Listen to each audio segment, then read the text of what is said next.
Just when you think you've got Football Manager figured out, you hit that slump of form and everything seems to be going wrong. It's probably because you're making one of these 7 common mistakes, which eventually heads your team into disaster. From copying tactics without understanding them, to focusing too much on wonder kid signings while also ignoring morale. These mistakes could be ruining your season without you even knowing it. But don't worry, fixing them is easier than you think. If you get your tactics on point, you manage your morale like a pro, you'll start seeing results that you didn't even think were possible. So let's get right into things today to talk about the 7 common mistakes Football Manager players make and how to fix them. And if you need proof on if I am the man to tell you these 7 common mistakes, just look at this save where I took Reading from League One and debt to Champions League winners while using only Moneyball, which is an incredible achievement and something I've recently done on the channel. If you want to go check out that 3-part series, it was uploaded a couple of weeks back. All the thumbnails look the same and it's an absolutely banging series. But let's get straight into the first mistake a lot of people make. Now, mistake number 1 is going to be signing players without planning your squad. Now, this is a drum that I have beat for many, many moons. When I set up a squad in Football Manager, I often set it up as 11 and 11. So you will see here, I've got my starting 11 and on the bench is my backup 11 in position order. Backup goalkeeper, right back, 2 centre backs, left back, the 2 DMs, the right wing, the cam, the left wing and the striker as sub 1 to 11, exactly how you'd see it on the pitch in FM. And the way you have to build a squad is by having rotational players in each position. Now, for me, the best way to do this is to head to the squad view so you can do this in a proper way. If you do use the skin I use, which is the WTTS Gold 1.3, it comes with these work the space views. I use the alternate view, and that's how this looks like this. And it's really, really top tier. And what I'm simply going to do over the next couple of seconds is just put each player in the position where they correlate to in my squad.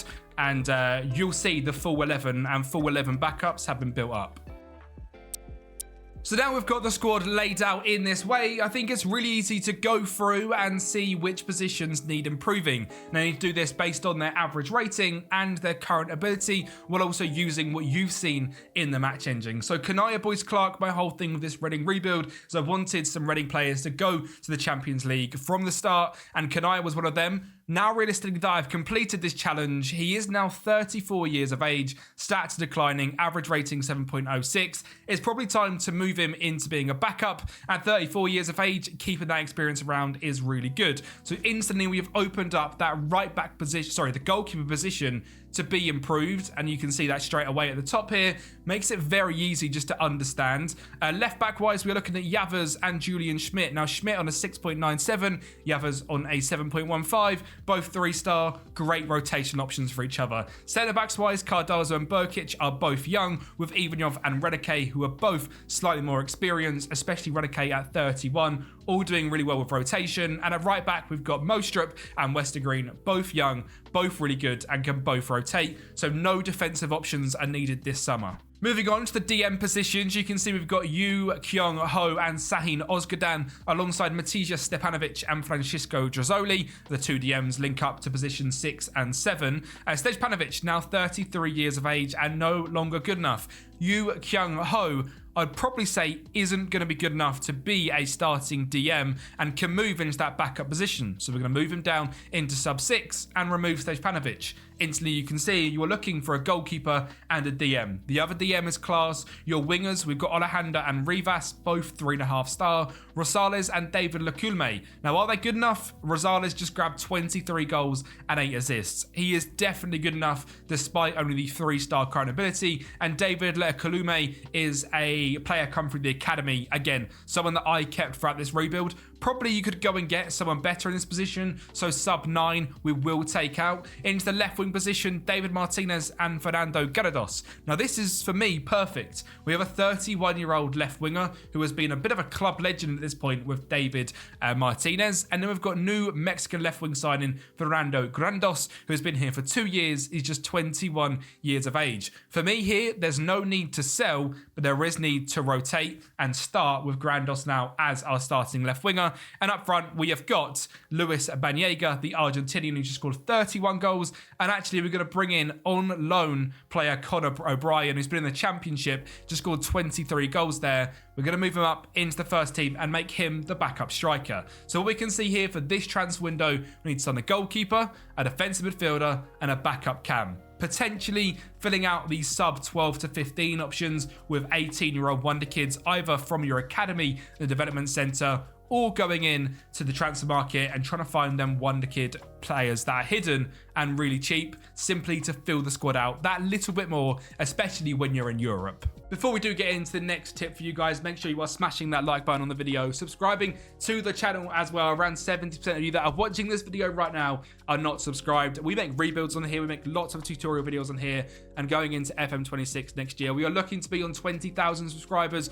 so make sure you're smashing that subscribe button and making that Kempi army one legend stronger. Which moves us nicely on into our second, which is underutilizing scouting. Now, scouting on Football Manager is what I would like to say as my forte. This is where I believe I make a lot of difference in rebuilds. I've been able to find different players, to find hidden regens for Moneyball, or even just contract expiry players. Now, first off, we see my recruitment focuses here. At Reading, we use 15 to 21 and a very simple scouting where we are looking at, if we can open up the pen, 15 to 21, transfer 1 star to 2.5 star, 15 to 21, and scouting Europe and Africa together. The next one will be scouting in North America and South America, and finally it will be scouting in Asia and Oceania. Now you can see, because we are Reading, we do not have massive staff able to split these out into each nation, continent, sorry. Ideally 6 separate different recruitment focuses, age 15 to 21, looking between 1 star, half a star, and 2 star and 2.5 star, depending on which regions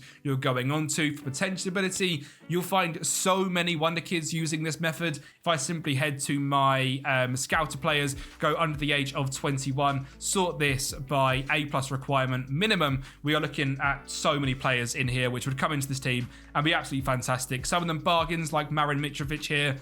I've literally done nothing but use scout recruitments to find him, and he looks absolutely unbelievable. These 3 for me are the most important way of optimizing your scouting. The next one is the filters. This comes under scouting still, but I've recently done a video of 10 million versus 100 million scouting methods.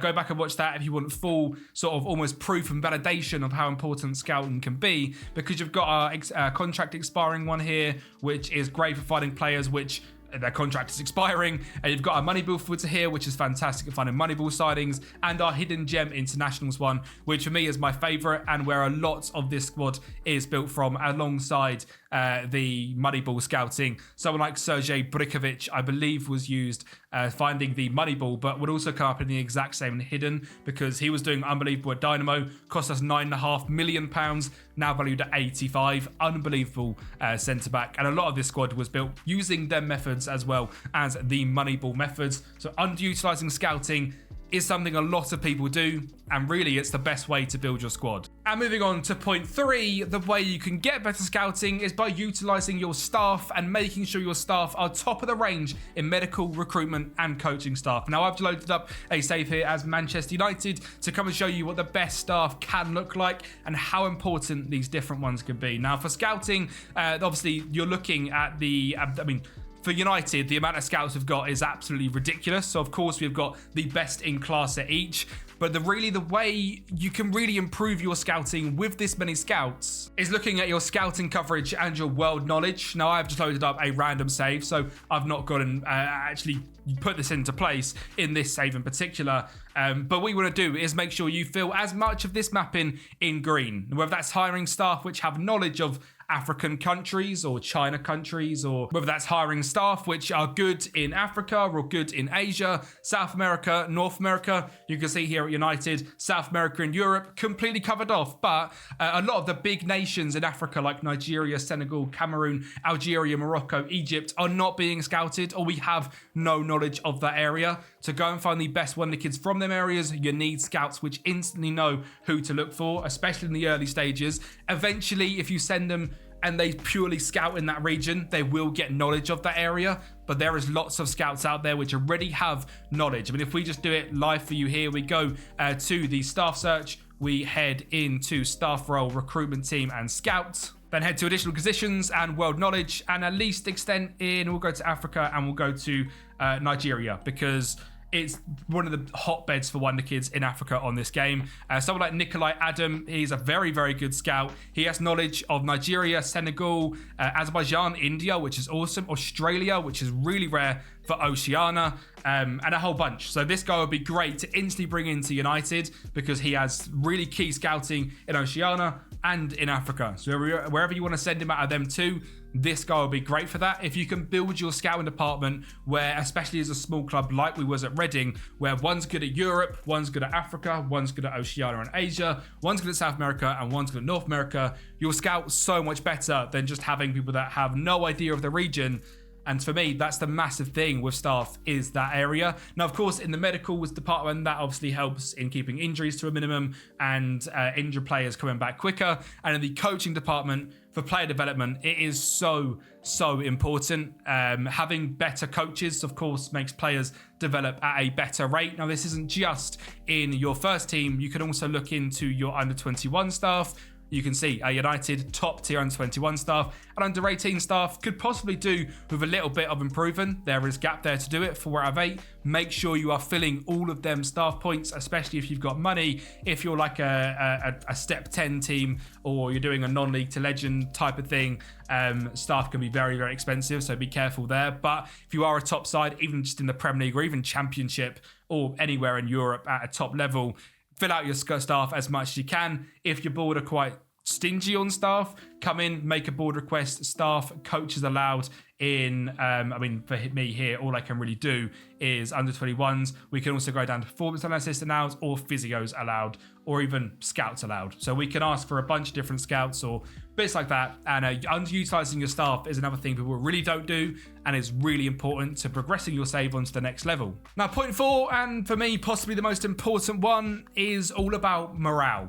If you haven't realised yet, Football Manager is effectively a morale manager. Your players are happier, they'll perform better. You can see here, back into the Reading save, morale in a bunch of our starting players is perfect, moving down to exceptional, and then our backups and rotations aren't very happy. That's always kind of to be expected, because they're not playing as many games they want to, especially the really good ones. But a surefire way of coming in and improving that instantly is heading into your training and then your individual training. Now, I can't do this right now because it's the off season, but coming in, and if players are performing, for me, above a 7 training rating, I will click on praise and I will praise their training. Anything under a 6, I will criticize their training. You keep doing that. It's a bit tedious, but you do that every single week. Eventually, everyone's going to be happy because you're making sure training is at a high level. You'll see their training rating will surely fire up, and eventually your overall team training, which again, I believe when it's actually in season is somewhere around here, will go from like a 6.5 to like an 8 or a 9. You will also get an inbox every week, how your training is going. You can very quickly praise the best 3 players and criticize the worst 3 players. But what you really want to do is head to this individual. It is a bit tedious, completely understand that. Come to training rating, praise the good ones above a 7, criticize the other ones. Other ways to improve morale is very simply win games. Now, I know if you're coming onto this video, you're having issues with FM, you want some tips to improve that. Me sitting and saying winning games isn't very helpful. It is a surefire way to improve morale, however. You look at this Reading side, we've just won the Premier League and Champions League. Everyone's really happy. Training's at a really good level. That's why players are happy. And I suppose a big tip, and probably the 5th tip on this, is actually how to win games. I find a lot of people ask me for tactic advice, or, the big tactic creators like RDF or Josh Daly in the scene will upload tactics, people download them, and will complain it's not working straight away. So tip number 5 is don't download tactics and not understand them. And what I mean by that is, so we have built this Reading team for a 4-2-3-1 system. It's very simple. It's a very easy system to understand. It's very, very basic. Inside forwards being aggressive, strikers being aggressive, and having a nice quick striker as an advanced forward. Now, if I went into the transfer market and I signed like a Lorenzo Luca, a 6'7" heading ability striker with great jumping reach and very, very slow, he is not going to perform well in an advanced forward role. So it'd be very stupid for me to have Lorenzo Luca in that role. That's a very simple example of using tactics and not understanding them. Find tactics that are good and for the match engine. You know, Josh Daly releases videos which are 98% win rate tactics, and they're absolutely ridiculous. But I think a lot of people download them and expect to win 98% of the games without looking into their team and how their team's actually going to perform in that tactic. If you've got a left back and a right back which are particularly defensive and not good going forward, and you're using wing backs on attack, well, they're probably going to get caught out of position, and when they do cross balls in, they'll be absolutely rubbish. It's about building your team to the tactic. Similarly, I've made a tactic recently, which was the Kempi Cruyff Diamond 3-4-3.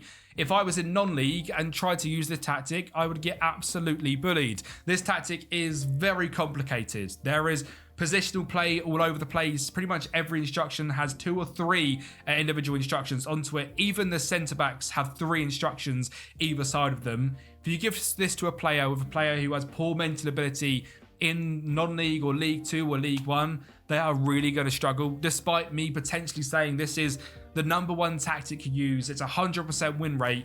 It would be 100% win rate for that team that I've created. If you're going onto websites like FM Scout or FM Arena and looking for the most meta tactics, while they are good, they will come unstuck if you are not utilising it correctly with your team. If you are expecting to plug in a 3-back or a 2-back formation, which says it wins loads of games and score loads of goals, and your team isn't set up to play that way, well, you're not going to play it very well. You're going to get absolutely battered. So if you are really struggling with tactics, strip it back. Very, very simply, you could come in to create a new tactic, go for a gegenpress. I mean, some people might say it's very boring, which I would tend to agree. Using a gegenpress, despite how overpowered it is in this game, is quite boring. Click on 4-2-3-1. Very simple. If your squad is a 4-2-3-1, instantly here you have a 4-2-3-1 system.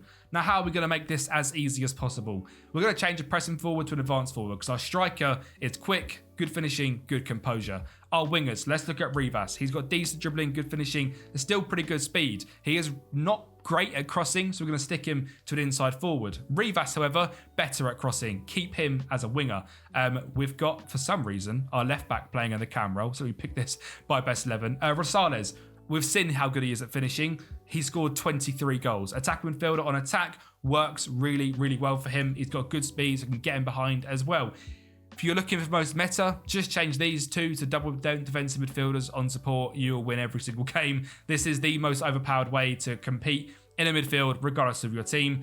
Wingbacks, this guy's got great crossing, great dribbling, great speed. Wingback on attack is perfect for him. Rusgar, I mentioned this throughout the rebuild. Really good speed, good decision making, great mentally, not actually that good going forward. So making a staggered approach as a fullback on support works really well. And instantly, if you actually look into this team, we've got a wing back on attack, bombing it down the right hand side, and an inside forward on support who's going to sit in this half space while Westergreen gets much higher up. Instantly, you've made such good play there compared to Rusgar, who's going to sit here while O'Brien keeps the width. Your 2 defensive midfielders are there. Rosales is most likely going to come across a little bit, and you're going to build up in a 2-3-4-1 system. For me, tactics, people overcomplicate them way too much or download them and expect miracles. Strip it back to the basics, make a very simple formation, build your squad out, and attempt to improve it from there. If you're going to download tactics where someone's tested with either the team you're managing or with a very similar team to it. If you download the tactic and don't change anything, don't expect results to work straight away. Make sure you're implementing changes to how your team is going to perform. Now, going on to our penultimate point here. Point number 6 is poor squad rotation. Don't just build a starting 11 and ignore your backups. You can see here going through this Reading team, for example, how much rotation really goes on. Most players on the bench have more than 15, 16 appearances. Starting players, lots of players off the bench as well. And it's really good to have that in a squad, because if you build a squad and you play 50 games throughout Europa League and FA Cup and Carabao Cup competitions, or if you're in the lower leagues of England and you're playing 55 games of them competitions as well as your 46 in the league, and your striker is playing 50 games, well, he is going to be very, very tired, going to get very, very injured, and probably will not perform as well as he could do by just having a simple rotation.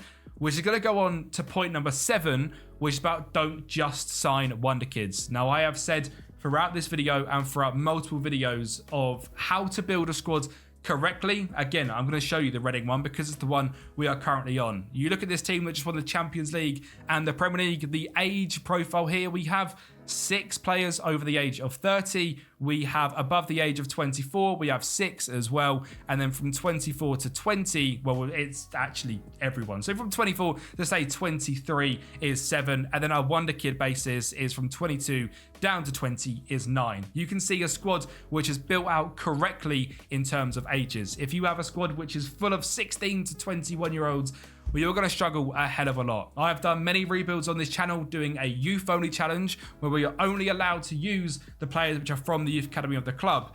Often, the start of them rebuilds are horrendous. We get absolutely battered for 2 or 3 seasons because our squad is full of 16, 17, 18 year olds who aren't really good in big matches. They haven't developed that consistent side of their game yet. Mentally, they're really far off it. And it takes them time to get into that level. Time that a 28-year-old has just developed all of that, whereas compared to a 20-year-old probably hasn't developed all of that. And that's an awful example. Grandos is brilliant. Let's not be silly here. He's a signing that I made. Of course, he's going to be fantastic. But I couldn't say that any worse. Basically, make sure you put your squad in different categories. 30 plus, 29 to 25, 24, I say, to 22, and then bring in them Wonder Kids 21 to 18. Really try and build a squad which is full of them ages. Try and match it out 5, 5, 5, and 5. That's 20. So 6, the 4 6s, make a 24-man squad, a couple of Wonder Kids to be sub 12 and 13, your 22 player squad to be half full, well, quarter full of 30 plus, quarter full of 29 to 25, quarter full of 24 to 20, and a quarter full of under 20-year-old Wonder Kids.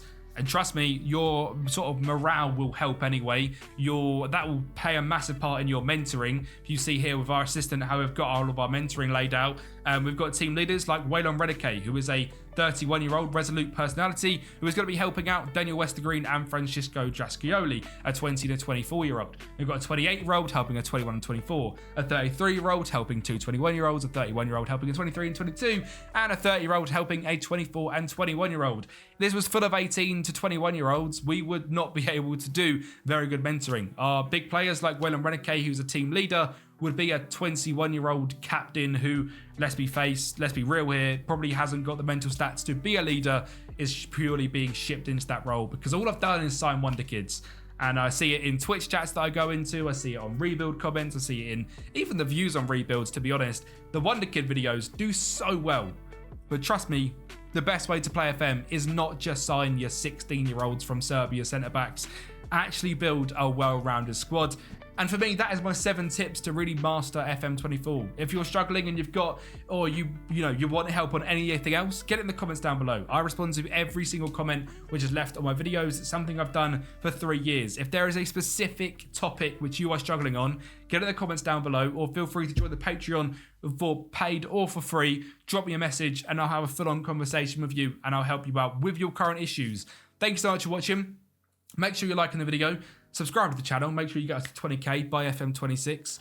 It's going to happen. If you guys keep smashing the support the way you have been, we'll get there. And hopefully FM26 is going to be an absolute banger. Thank you for watching. I'll speak to you next time.